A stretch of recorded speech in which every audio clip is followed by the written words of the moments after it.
औज़ुबिल्लाहि मिनश्शैतानिर्रजीम बिस्मिल्लाहिर्रहमानिर्रहीम वत्तबि' मा यूहा इलैका मिर रब्बिक इन्नल्लाहा कान बिमा तअमलून खबीरा।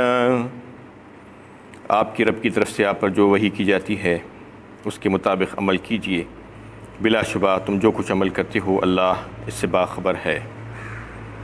ये सूरह अहज़ाब की दूसरी आयत है। इससे पहले ग़ज़वा अहज़ाब के ताल्लुक़ से उसका पस मंज़र आपके सामने पेश किया गया। ग़ज़वा अहज़ाब को ग़ज़वा खंदक भी कहा जाता है क्योंकि उस जंग में खंदक खोद कर दुश्मनों से हिफाजत का इंतज़ाम किया गया था और ये ग़ज़वा सन 5 हिजरी में पेश आया था और अल्लाह ताला की ग़ैबी मदद इस ग़ज़वे में आई थी मुसलमानों के लिए कि 25 दिन के मुहासरे के बाद दुश्मनों को अल्लाह ताला ने ऐसे भगा दिया था कि तेज़ तो तुंद जो है आंधी भेजी और हवाओं की रफ़्तार को थोड़ा सा बढ़ा दिया। बस उसके बाद मज़ीद कोई लश्कर की ज़रूरत नहीं पड़ी अल्लाह ताला को, न तीरों की न तलवारों की, कि ऐसे भागे कि पलट कर नहीं देखे। उसके बाद फिर से कोई दुश्मन ये जुर्रत नहीं कर सका कि मुसलमानों के ऊपर फिर से हमला कर सकें। अल्लाह के नबी सल्लल्लाहु अलैहि वसल्लम ने उस वक्त ही फरमा दिया था कि आइंदा अब कोई जुर्रत नहीं करेगा, ना कुफ़ार मक्का और ना कोई दीगर। तो ऐसा ही हुआ, दीगर अरब की कोई भी क़बाइल में से आइंदा जो है मुसलमानों की आँख उठाकर देखने की ज़रूरत नहीं हुई। मुसलमान ही इक़दामी जंग करते रहे। उसके बाद उस वक्त तक मुसलमान डिफेंसिव पोजीशन में थे, अपनी हिफाजत आप करते थे, मुसलसिल हमले होते रहे थे उनके ऊपर। लेकिन उस वक्त के बाद से अल्लाह ताला ने उनका पल्ला भारी कर दिया। तो इस तरीक़े से अल्लाह ताला इस आयत में फरमा रहे हैं कि आप अपने रब की तरफ से आप पर जो वही की जाती है उसके मुताबिक अमल कीजिए। इसमें न सिर्फ़ आप सल्लल्लाहु अलैहि वसल्लम के लिए हुक्म है बल्कि सहाबा कराम और दीगर सारे मुसलमानों के लिए यही हुक्म है कि जो वही अल्लाह ताला ने भेजी है, जो अहकामात आसमान से अल्लाह ताला ने नाजिल फरमाए हैं, वो जो है काबिल अमल है और उस पर सबको अमल करना चाहिए। इन्नल्लाह कान बिमा तअमलून खबीरा कह दिया उसके बाद, बेशक तुम जो कुछ भी अमल करोगे अल्लाह ताला उससे खूब वाकिफ़ है। तुम ये मत समझो कि कुछ छुपा लोगे और कुछ करोगे तो अल्लाह ताला उसको नहीं देख रहे हैं। हाँ, अल्लाह ताला तो तमाम चीज़ों से वाकिफ़ है, तुम्हारे दिलों के हालों से वाकिफ़ है। इन्नल्लाह अलीमुम बिज़ातिस सुदूर कहा अल्लाह ताला ने, तुम्हारे दिल में जो वसवसे उठते हैं उससे भी वो वाकिफ़ हैं। वतवक्कल अलल्लाह, और फिर बस अल्लाह ही पर भरोसा रखिए, यानी उस वही पर अमल कीजिए। अल्लाह ताला ने जो अहकामात भेजे हैं वो सब के सब अच्छे हैं और बेहतरीन हैं, तुम्हारे फ़ायदे के लिए है। बस उस पर अमल करके अल्लाह के ऊपर भरोसा रखिए। वकफ़ा बिल्लाहि वकीला, और कारसाजी के लिए अल्लाह ताला ही काफ़ी है, उसके सिवा किसी और को कारसाज मत बनाइए।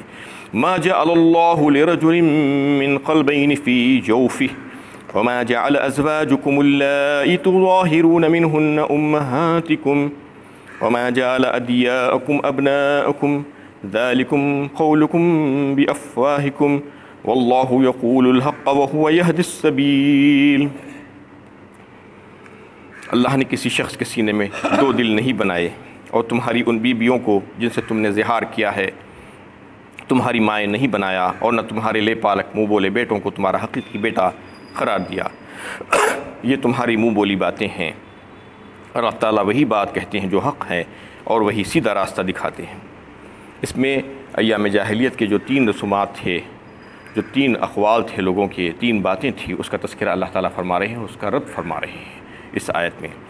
3 बातें क्या थी? सबसे पहली बात तो ये कि उस ज़माने में लोग ये समझते थे कि कोई इंसान बहुत होशियार और ज़हीन और फ़तीन है तो उसके सीने में 2 दिल है कहते थे, यानी उसके पास 2 दिल है इसलिए वो इतना ज़हीन और समझदार है।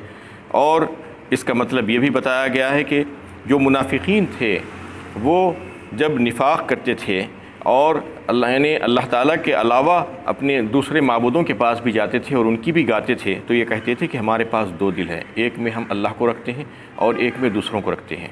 तो अल्लाह ताला ने इसकी तरदीद फरमाई है। और दूसरा जो है उनका जो रस्म था, जो बात थी, जो खौल था कि ज़िहार करते थे। वो ज़िहार का मतलब ये है कि जब बीवी से कोई झगड़ा हो जाए, कोई इख्तिलाफ़ हो जाए, तो झगड़े में अपने मुंह से ये कह देते थे कि तेरी पीठ मेरी माँ जैसी, यानी उसको तशबीह देते थे माँ के किसी अज़ू से, यानी ये कह देते थे कि आज से तेरी पीठ मेरी माँ जैसी है।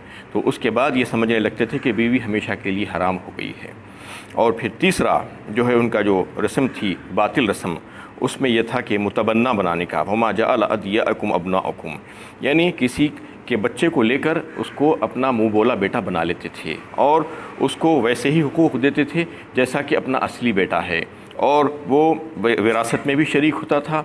और फिर जो है जिन औरतों से जो है नसबी रिश्ते के लिहाज से यानी निकाह हराम होता है, वो उस बच्चे के लिए वो तमाम चीज़ों को भी जो है उसके ऊपर लागू करते थे। तो ये 3 चीज़ें जो थी उसका तज़किरा अल्लाह ताला ने इसमें फ़रमाया है और उसका रिद फरमाया है। सबसे पहली बात तो अमल और अक़ीदे से ताल्लुक़ नहीं रखती थी कि एक इंसान के सीने में 2 दिल हैं, तो इसका रद्द फरमा दिया गया कि ऐसा नहीं हो सकता। एक इंसान के सीने में 2 दिल हो ही नहीं सकते, एक इंसान के सीने में एक ही दिल होता है, या ये कहकर छोड़ दिया गया। उसके बाद दूसरा जो उनका मसला था, दूसरा जो खौल था, जो रस्म था कि बीवी से ज़िहार करते थे, यानी ये कह देते थे कि तुम जो है मेरी माँ के पीठ की जैसी हो, या कोई दूसरी अज़ू से उसको तशबीह दे देते थे।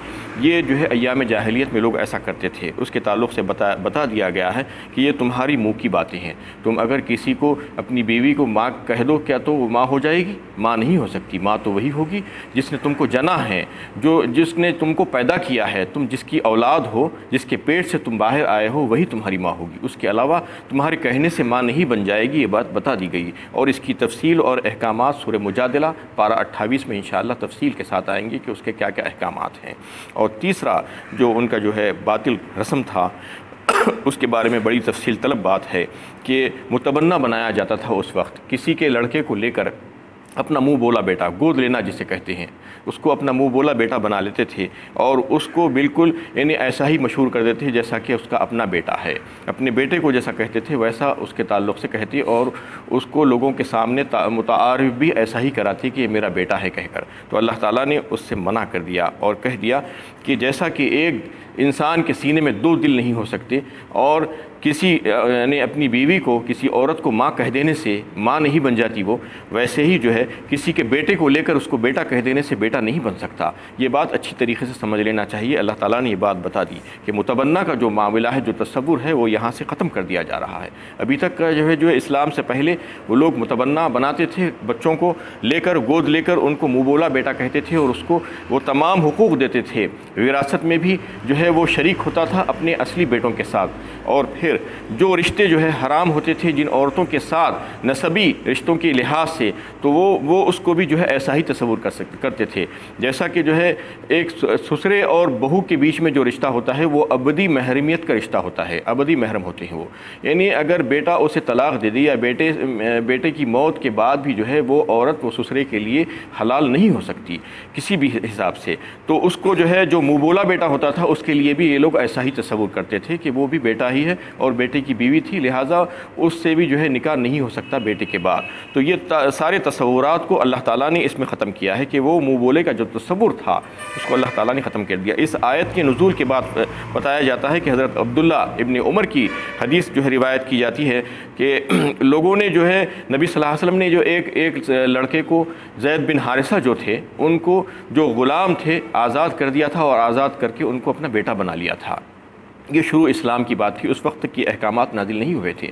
जब ये हुक्म नाजिल हुआ तो सब लोगों ने उनको ज़ैद बिन हारिसा कहकर पुकारने लगे। उससे पहले तक ज़ैद बिन मोहम्मद कहकर पुकारा करते थे, क्योंकि उस वक्त वो रिवाज था कि जिस बच्चे को जो है लेकर मुँह बोला बेटा बनाते थे, मुतबन्ना बना लेते थे, तो उसको उसका बाप का नाम दिया जाता था जो उसको पाल रहा है, पोस रहा है, उसको मुतबन्ना बनाया है। तो इसी तरीके से उनको भी जो है ज़ैद बिन हारिसा नहीं बल्कि ज़ैद बिन मोहम्मद कहकर पुकारा जाता था। लेकिन इस आयत की नुज़ूल के बाद सब लोगों ने ये किया कि उनको ज़ैद बिन हारिस साहिब कहकर पुकारने लगे और यही हुक्म दिया गया। तो इस तरीके से जो है ये बात बिल्कुल वाज़े कर दी गई कि इस्लाम में इसका कोई तसव्वुर नहीं है मुतबन्ना का और मुँह बोले बेटे का, और ये रिवाज ख़त्म कर दिया गया जो इससे पहले अय्याम जाहिलियत में था। लेकिन उसके बावजूद भी लोग आज जो है इस किस्म की हरकतें करते हैं, बच्चों को लेते हैं, गोद लेते हैं, मुतबन्ना बनाते हैं, और न सिर्फ मुतबन्ना बनाते हैं बल्कि उसके बाप के कॉलम में अपना नाम लिखाते हैं। यानी वल्दियत की जगह पर बाज़ाब्ता उसके असली बाप का नाम लिखने के बजाय अपना नाम लिखते हैं। ये जो है इस आयत की रूह से यानी हराम है और नाजायज़ है, और अगर कोई ऐसा करेगा तो इंदल्लाह मुआख़ज़ा से नहीं बच सकेगा। इसमें अल्लाह ताला ने फरमा दिया कि उनके जो है जो बाप हैं उन्हीं के नाम से उनको मंसूब करो और उन्हीं के नाम से उनको पुकारो और मुखातिब करो, और किसी के सामने उसका अगर तारुफ़ कराना हो तो उसके बाप का नाम लेकर बताओ कि ये इसका लड़का है। ये मत कहो कि ये मेरा लड़का है, ये मेरा बेटा है। इससे जो है मना किया किया गया और रोक दिया गया। उसके बावजूद अगर कोई ऐसा कर रहा है तो फिर उसके लिए जो है यानी अल्लाह ताला के मवाक़िज़ से वो नहीं बच सकेगा, क्योंकि उसमें बहुत से इश्तिबा और शकूक व शुबात हो सकते हैं उसकी वजह से। यानी एक बेटा कह देने से किसी के लिए कि कई एक रिश्ते जो है उसके लिए हराम हो जाते हैं, विरासत में उसकी तक़सीम में जो है वो शरीक हो जा सकता है, हिस्सेदार बन जाता है। इस तरीके से जो है जो शख्स किसी को बेटा बनाया है तो उसकी बीवी उसके लिए नामहरम हो जाती है वो बच्चे के लिए, इस तरीके से कि वो लड़का उसका कोई जो है रिश्तेदार नहीं होता है, वो असल में तो उसका बेटा नहीं होता है, तो लिहाजा उसकी बीवी भी उसके लिए नामहरम हो जाती है। ऐसा ही वाक़या जो है अहद नबवी में पेश आया था। ये आयत की नुज़ूल के बाद जो है एक सहाबी के पास ऐसा ही मामला था, तो वहाँ पर नबी सल्लल्लाहु अलैहि वसल्लम ने जो है उनसे उनकी बीवी से जाकर कहा कि उस बेटे को या तो तुम दूध पिला लो, दूध पिलाकर जो है उसको अपना रज़ाई बेटा बना लो ताकि तुम उसके ऊपर हराम हो जाओ। ये जो है आप सल्लल्लाहु अलैहि वसल्लम ने उनसे कहा और फिर उन्होंने ऐसा ही किया। यही सही मुस्लिम की रिवायत है किताबुर रज़ा में कि उन्होंने जो है ऐसा ही किया और फिर उसको वो बच्चे को जिन्होंने पाल लिया था उसको अपना दूध पिलाया। दूध पिलाने के बाद वो रज़ाई रिश्ते से जो है उसकी माँ बन गई, तो उसके बाद फिर वो उसके ऊपर हराम हो गई। वरना अगर कोई आज जैसा बच्चों को पाल लेते हैं, मुतबन्ना बना देते हैं, अपना बेटा मुँह बोला बेटा बना लेते हैं, तो फिर वो जवान होने के बाद वो औरत के लिए जिस शख्स ने उसको पाला था उसकी बीवी के लिए उसके ऊपर हराम यानी हराम नहीं होगा बल्कि वो जो है नामहरम हो जाएगा। तो ये भी रिश्ते जो है यानी बड़े पेचीदा बन जाते हैं इसमें। तो इस तरीके से अल्लाह ताला ने इन तमाम शकूक व शुबात को दूर कर दिया और ये बता दिया कि ये रिवाज इस्लाम में अब बाकी नहीं बचा है और इसको ख़त्म कर दिया गया है। और फिर यानी वाज़े तौर पर कह दिया गया कि उदऊहुम लिआबाइहिम हुवा अक़सतु इंदल्लाह, लिहाजा अपने ले पालक मुँह बोले बेटों को उनके असली बाप ही के नाम से पुकारो, अल्लाह के पास यही बात सीधी और दुरुस्त है, यानी क़रीन इंसाफ है। अगर कोई जो है किसी को अपना बेटा बनाया भी है तो उसको उसके बाप के नाम से पुकारना चाहिए, उसको अपने नाम से नहीं पुकारना चाहिए। यही जो है बेहतरीन बात है और सही और दुरुस्त बात है। फ़इल्लम तालमू आबाअहुम, और अगर तुम नहीं जानते कि उनके बाप कौन हैं तो फ़इख़्वानुकुम फ़िद्दीन व मवालिकुम, तुम्हारे दीनी भाई और दोस्त तो हैं, यानी उनको बेटा नहीं कहना। अगर तुम्हें उनके बाप का पता नहीं है तो भी उनको ये कहना कि ये मेरा भाई है, मेरा दोस्त है, ये कह सकते हो, बेटा कहकर उनको कभी भी नहीं पुकारना। हाँ, बाज़ वक्त ऐसा होता है कि शफ़क़त में और मोहब्बत में कोई किसी को बेटा कह देता है, जैसा कि आम तौर पर एक रिवाज है, लोग किसी के बच्चे को बेटा बेटा कहकर पुकारते हैं। तो ये इस बात की इजाज़त तो है, लेकिन जो है इसकी ममानियत की गई है कि ऐसा ना कहे तो ज़्यादा बेहतर है, क्योंकि ये मुतबन्ना बनाने के सिलसिले में जो बेटा कहकर अपना नाम किसी को दे दिया जाता था वो तो नाजायज़ और हराम था। इसलिए इसकी ममानियत की गई है कि किसी को बेटा कहने से भी परहेज़ करना चाहिए। हाँ, उसको अपना भाई कह सकते हैं, दोस्त कह सकते हैं, या और कोई दूसरे नाम से उसको पुकार सकते हैं, उसके ख़ुद के नाम से उसको पुकार सकते हैं। बेटा कहकर पुकारना दुरुस्त बात नहीं है। और एक बात इसमें यह कि कोई अगर अपने बाप की जगह किसी और दूसरे गैर बाप को अगर मंसूब करेगा तो हदीस में है कि हज़रत साद बिन अबी वक़ास रज़ी अल्लाह ताला अन्हु इसको रिवायत करते हैं, फरमाया रसूलुल्लाह सल्लल्लाहु अलैहि वसल्लम ने, ये हदीस सही बुखारी और सही मुस्लिम और अबू दाऊद में दर्ज है कि उसको जो है उसके ऊपर जन्नत हराम कर दी जाएगी अगर कोई अपने बाप की जगह किसी और को अपना बाप कहेगा, मंसूब करेगा। यानी कोई बच्चा उस जानते बूझते भी अगर ये कहेगा कि ये मेरा बाप है जो उसका बाप नहीं है, तो फिर उसके लिए जन्नत हराम कर दी जाएगी। और ये बहुत बड़ी सख्त और वईद है। और एक हदीस में आया है कि ये कुफ्र के बराबर हो जाएगा। यानी अगर कोई अपने बाप के बजाय दूसरे शख्स को जो है अपना बाप कहेगा तो वो कुफ्र के दर्जे में चला जाएगा। तो इसकी इतनी यानी अहमियत है और इतनी सख्ती के साथ इसको मना किया गया है, लेकिन इसके बावजूद लोग एहतियात नहीं करते। आज भी जो है ऐसा होता आया है और ऐसा हो रहा है कि मुतबन्ना बना रहे हैं लोग, एडॉप्ट कर रहे हैं बच्चों को और फिर अपना नाम दे रहे हैं और बच्चे के जो है बाप के कॉलम में फादर की जगह अपना नाम लिखते हैं अपनी, जबकि उसका असली बाप का नाम आपको मालूम है, उसके बावजूद आप अपना नाम लिखते हैं इस वजह से कि हम पाल पोस रहे हैं, उसके ऊपर खर्च कर रहे हैं, उसके पीछे खिदमत कर रहे हैं। तो ये समझते हैं कि उसके बाप की जगह हमने ले ली है और लिहाजा हमारा नाम जो है उसके बाप की जगह पर आना चाहिए। अल्लाह ताला ने उससे सख्त मना किया है ऐसा करने से। लेकिन अगर जो है कभी कोई गलती से ऐसा हो जाए तो तुम पर कुछ गुनाह नहीं। अगर मालूम नहीं था और कह दिया तो वलैसा अलैकुम जुनाहुन फीमा अख्तातुम बिही, लेकिन मालूम रखने के बावजूद, यानी सब कुछ मालूम है, पता है कि इसका बाप कौन है, उसके बावजूद भी तुम जो है दूसरे के नाम से उसके साथ मंसूब कर रहे हो और अपना नाम लगाना चाह रहे हो हो तो फिर ये जो है बहुत बड़ा गुनाह है। वलाकिन मा तअम्मदत क़ुलूबुकुम, लेकिन उन बातों पर ज़रूर मुआख़ज़ा होगा जो इरादतन कही जाए, यानी बाज़ाब्ता सोच समझ कर जो है जो काम किया जाए उस पर तो जो है अल्लाह ताला की तरफ से मुआख़ज़ा होगा ही होगा। वकान अल्लाहु गफ़ूरर रहीमा, इस सूरत में अल्लाह ताला से माफ़ी चाहो, अल्लाह ताला बड़े ही बख्शने वाले और रहम फरमाने वाले हैं। व आखिरु दावाना अनिल हम्दुलिल्लाहि रब्बिल आलमीन।